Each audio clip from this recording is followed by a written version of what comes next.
Welcome to this episode. I have with me Robert Zajeski and Donald Wiencek, the creators of the DragonBone, an electronic dice wand that was popular to role-playing gamers in the 1980s.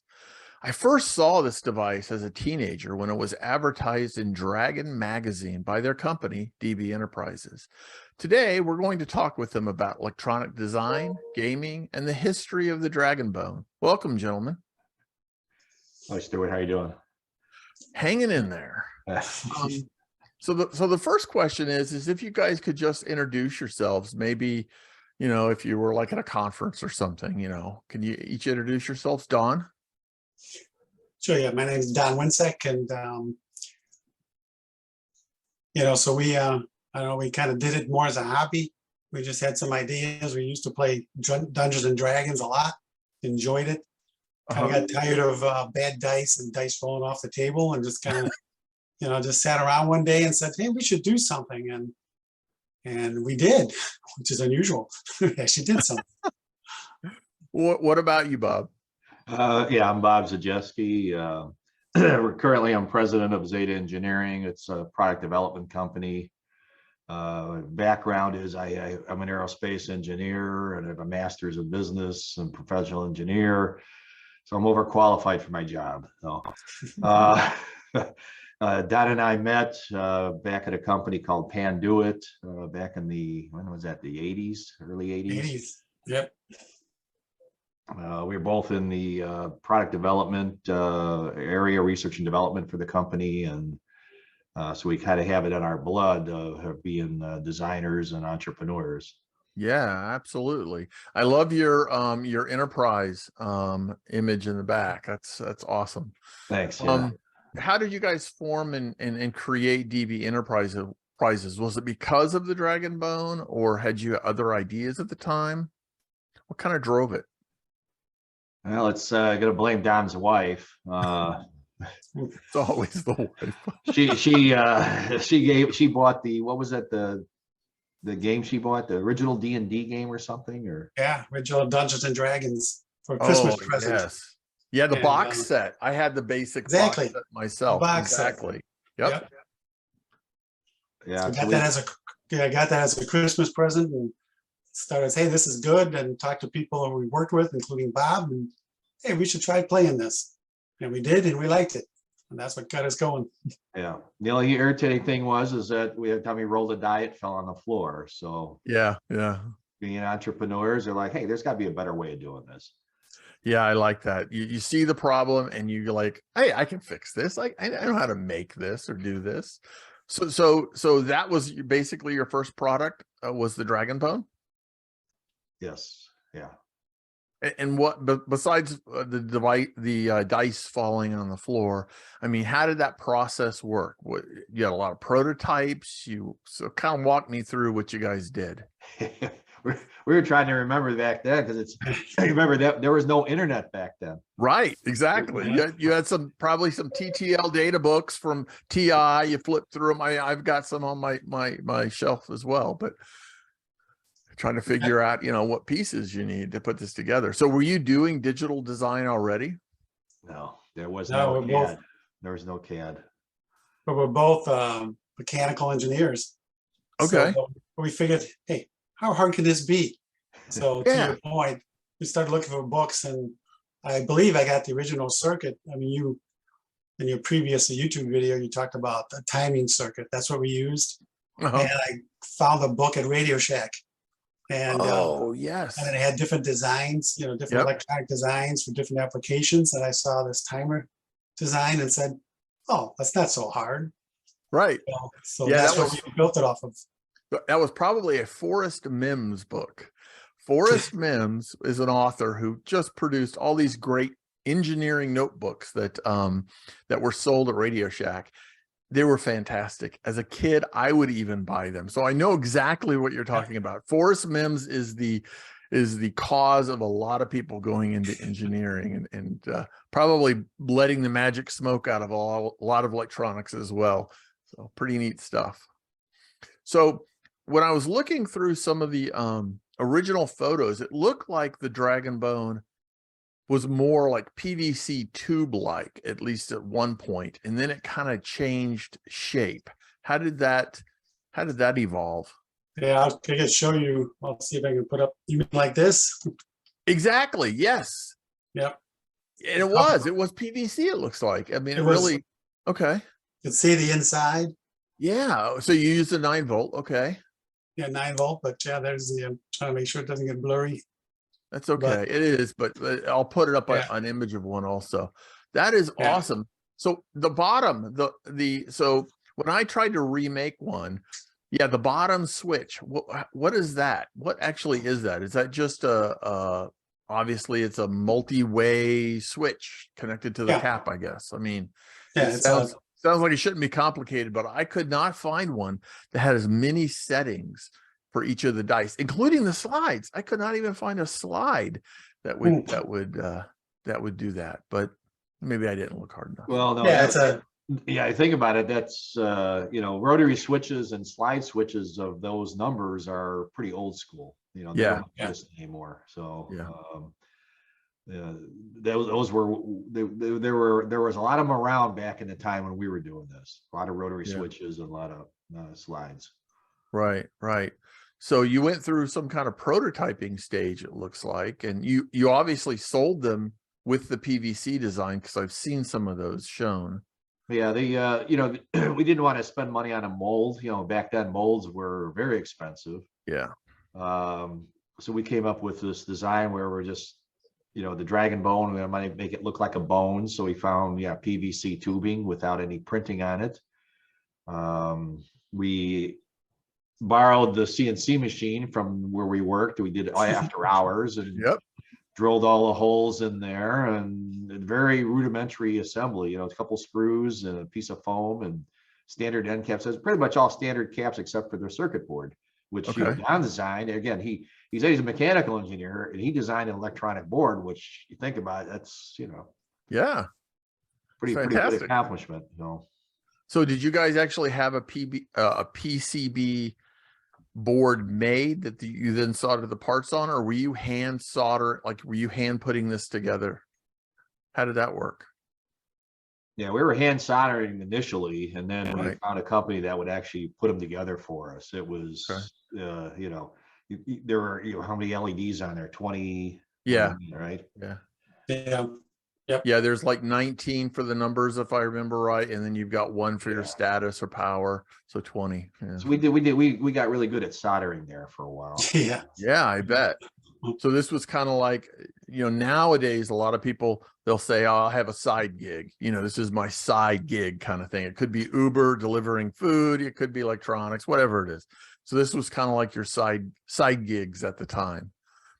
How did you go about selling them? So did you pre-manufacture a number of them, or how did you, obviously an investment was made to some extent. How did that work out?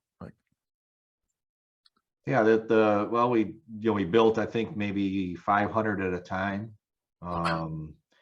We went to trade shows, we did Dragon magazine ads.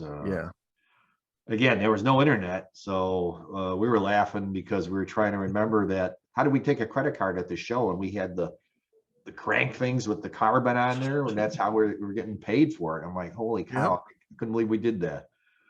That's cool though. So you actually went to some gaming shows. Quite a few, quite a few. The main one we went to is Gen Con. That's where we did our best success. Probably sold. The most we sold there at a time was over 100 Dragon guys.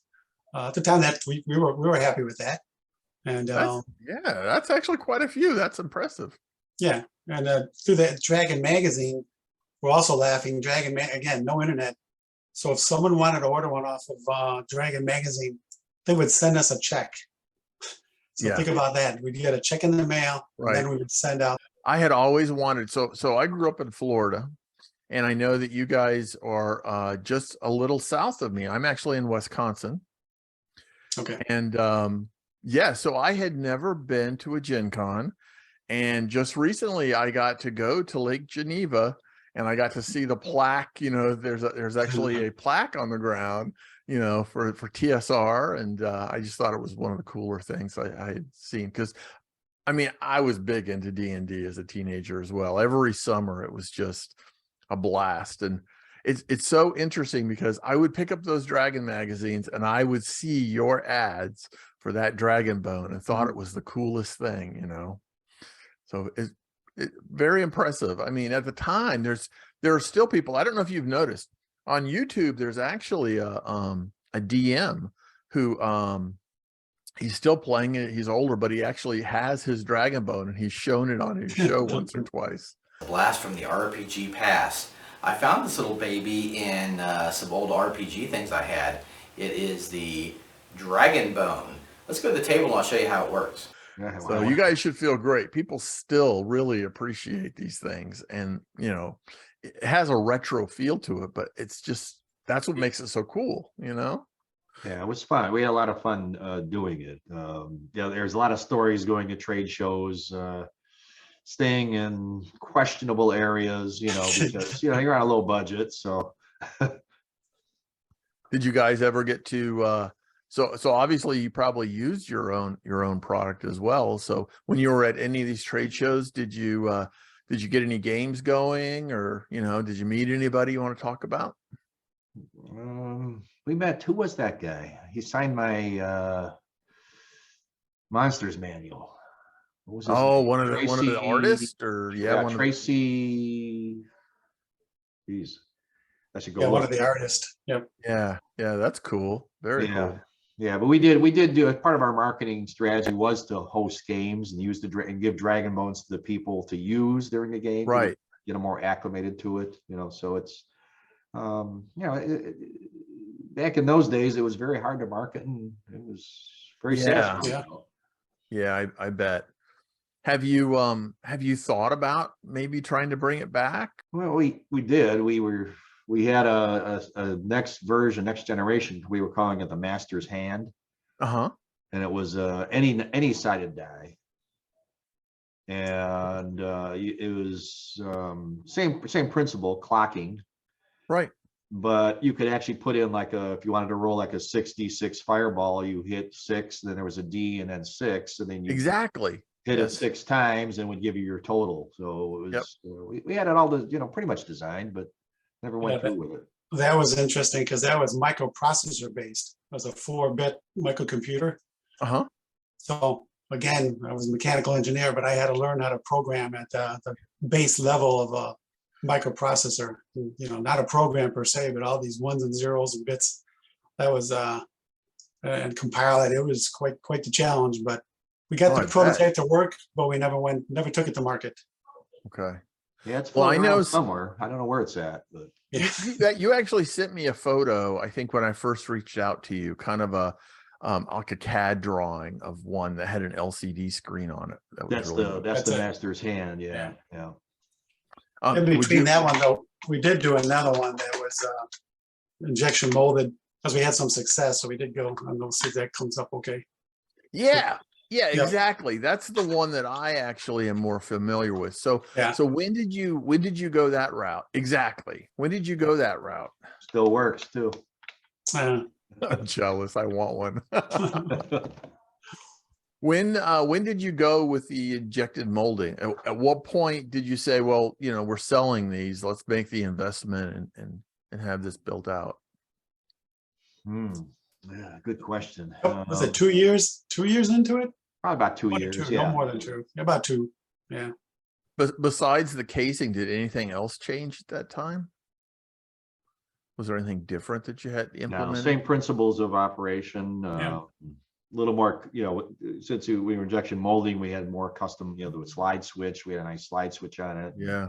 Button. Yeah, we did all the printing on these cases too. We actually silk screen them ourselves.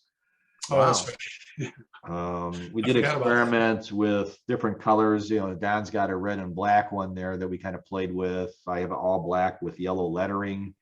We did some transparent ones there for a while. You remember what those were called? I don't remember what those were called. No, I remember doing them, but I don't know what we called them. But yeah, we did like maybe 20 or 30 short run of these like crystal, I never called crystals, like ruby, crystal, diamond. They're transparent. They're kind of cool, but I don't know what happened to those. So Did you get into any stores at all? Yeah. A couple, yeah, a few. Well, it Can't sounds remember like, who was the big distributor back then. I don't remember, but that's true. A distributor was putting them to stores, so we'd sell them a dozen, a couple of dozen at a time. Mm-hmm. Yeah. well, I mean, obviously it was a selling product. I mean, it was pretty good. So at what point, what changed about the market, or what caused you not to sell anymore? What was there? Did you sell the product off to another company, or what happened? Well, both. We came out with other products because, you know, if you're a one product company, you're kind of Yeah. limited. So we came out with we had the dragon skins, which were covers for the D&D books. And there was some other product, we can't remember what it was now. Yeah. We had 3 products, but you know, we're both engineers and we were on a, you know, a corporate career path, and this is kind of like a side hobby. Right. Yeah. We really couldn't donate the time to it. So I think we sold it off to one of our friends, and he kind of continued on, and then I don't know what happened with him. Yeah. Right. You know, if you could do anything different, you know, in terms of your designs, what do you think you might do different? Anything?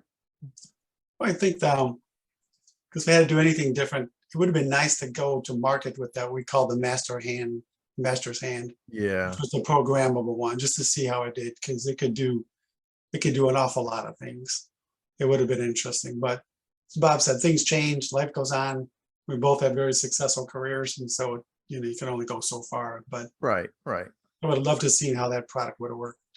Well, I love the idea that Bob has with the 6D6 kind of concept. I can almost imagine, you know, where you have this electronic dice roller, and maybe it even has a small mathematical parser in it where you can actually do things like, so one of the things that when I was playing, we would do is roll 4 6-sided dice and take the 3 highest. And that's how you would build up, okay, what's my strength? Yeah. Right. So you could actually create a device, a dice like language where you could say, you know, almost like a function call, if you remember how those work, where you say, you know, highest, and then in parentheses in the function call, it's 4D6 and then comma, you know, something like that. And you get it to this position where, especially with microcontrollers nowadays, where people can use something like this and get any, like you suggested, any kind of dice numbers that they need. And I think something like that might be of interest, but I still think that the audience is probably fairly small. You know, I don't know. Yeah. Well, actually, the one that Master's Hand we did, it actually did show you the total for each roll. Nice. Like a 66, you put 66 in the display, you would see 6D6. You hit the roll button, the first segment would populate with a 4. Hit the roll again, it would be 2. Hit it again, it would be a 5, and until you all your rolls. And then I think you hit the last roll and it would give you the total. So you could take the top 3. So it was a very cool prototype. It worked very well. We were kind of, wow, I couldn't believe, you know, Don programmed this and it works. And, you know, it was really, really cool. But just like I said, the careers took different paths, and Sure. I know, I understand. Don, you missed your calling, man. You should have been coding like 8-bit Atari games for, you know, one of the startups. That would have been I did well enough. My career turned out really well, so I think I made the right choice. Looking back at the product, the versions of it, you've talked about the new one that would have been kind of nice to have rolled out, the Master's Hand version. Is there anything else you would have done different from a small startup? So, you know, I've never started a small company or anything. Is there any recommendations you could make for people nowadays who are maybe trying to start side gigs and maybe selling electronics or some of their inventions? Well, it seemed like with us, we were kind of one product wonder, not wonder, but I mean, we had other products, but we didn't continue developing new products and stay fresh. Sure. You know, we had just our DragonBone, our dragon skins. We did have a dragon tooth there for short time, which What was that? it was like a shorter version of it. Instead of 100-sided, it was a Oh, 20-sided okay. die. We Okay. experimented with that a little bit. So we did try some different things. But the other thing is you can't do it part-time. Right. Yeah, you got to make the commitment and do it. And that's really, if I would have done something differently, I would have done a full commitment on it. And Sure. we would be TSR, or DB Enterprises, whatever. So Exactly. You Yeah. probably would be. The other thing is, if someone's starting up, marketing. It's so critical, no matter how great your product is, if you can't figure out how to get it to the right customer. So I Yeah. would say you make your investments, initial investments, as small as possible, and first prove you can market the product. If Yeah, you that can, makes if you can market it, then go at it. Right. But marketing's hard. That's the Yeah, hard one. no, absolutely. You're absolutely right. So we So had a lot of comments about what will they think of next, right, Don? It was just, and we were like, what the heck? We're they now? How did we become they? well, I mean, if somebody told me there's actually a DragonBone for the iPhone or an Android phones. I'll look after this, and if so, I'll put a screenshot of it in this so people can see what we're talking about. But somebody liked the DragonBone so much, maybe from their childhood or whatever, they wrote an app for their smartphone, and it looks like the DragonBone. So I'll either prove or disprove that afterwards and include a video link. But I mean, so you've created something that has obviously, is touched the hearts of people. It reminds them of either their childhood or these wonderful memories that they have, and it's cool. Yeah, you've taken it a step further, going into quantum, the quantum level. I'm like, holy cow. Yeah. Don was asking me, he goes, I don't really know about the quantum stuff that much, but and I'm like, well, Don, it's just it's a little bit gimmicky when you think about it. It's like, how much more random can random be, but yeah, once I saw that, the Australian National College, I don't remember what it was called, ANU. Yeah, once I realized they were generating these random numbers for security purposes.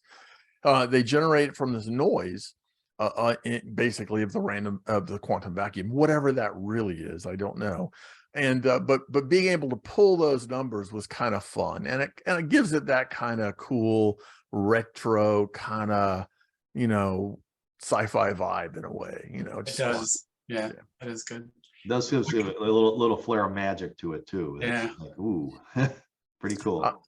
The one thing I wanted to say, what Bob mentioned it, but when you're at the trade shows, it's always great to see the customers come up and comments they make.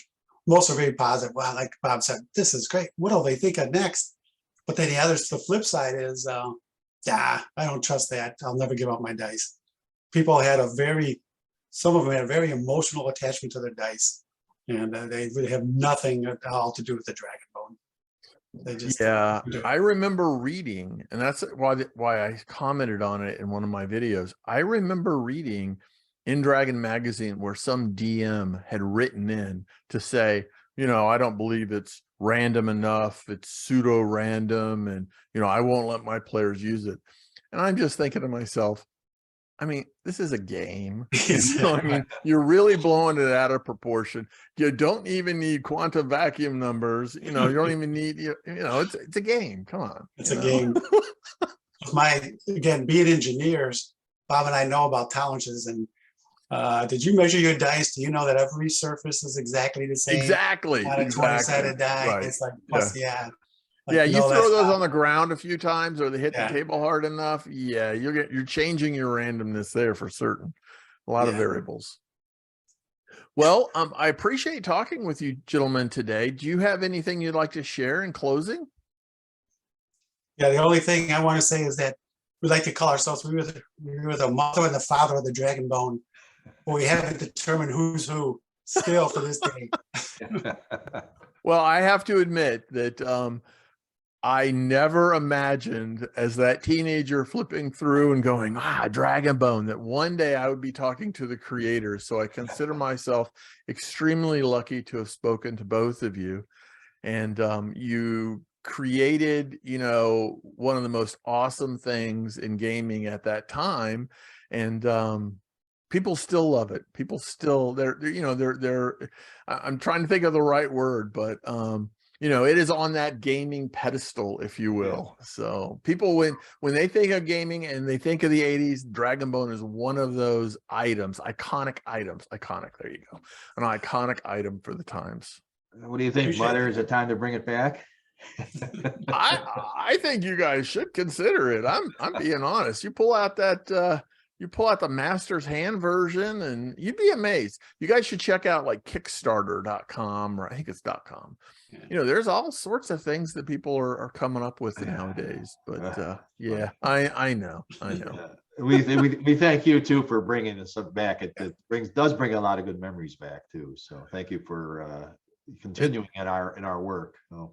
Well, thank you very much, Don and Bob, and I hope one day to be able to meet you in person as well.